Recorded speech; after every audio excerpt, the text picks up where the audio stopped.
Hey, it's Clay, and this will be a video chart on ticker symbol ASNA. We will take a look at the 30-minute time frame.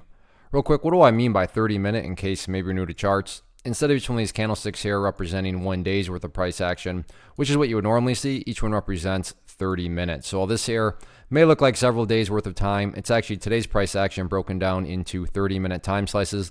I like to do this time frame, and it's a good job of telling the quote-unquote story of the price, and then makes mapping out where levels of support and resistance a bit easier to see.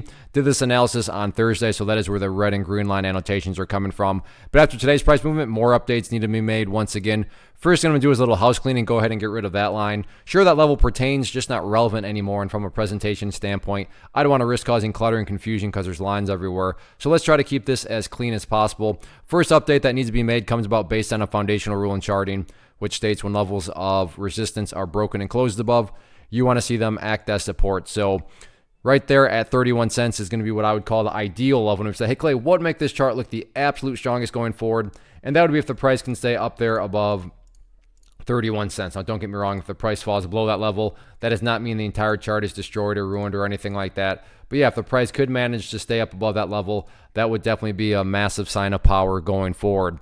Taking a step back and looking at all this from the bigger picture point of view, that is where the purple line comes into play, the 50-period simple moving average. Keyword being moving. So as next week goes on, that line there is going to move itself higher and higher. So the most straightforward way to just gauge the health of the move, that right there I'm defining as the move. Just watch that purple line. As long as the price stays above that line, as the line itself moves higher and higher, then the bulls are in full health, the bulls are in full control. However you can best visualize that, that is what is being represented. Again, yeah, staying above 31 would be great, but from the grand scheme of it all, as long as the price is up above 31, or excuse me, is up above that purple line, then the bulls 100% own and control the chart.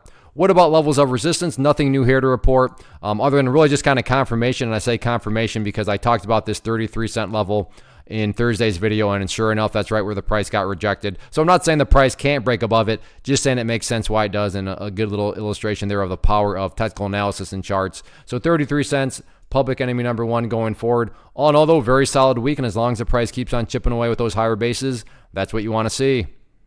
One of the biggest questions I get is, hey Clay, how do you find the stocks that you trade? So what I've done is put together a free resource guide where I talk about the tools that I use to locate stocks that I find interesting and think may have potential. So if that sounds like something that could add value to you as a trader, then click on the image that is up on the screen right now and I will email you the guide. The guide itself is very short and to the point, and best part, it's completely free. Thanks for watching the video. Let me know if you have any questions.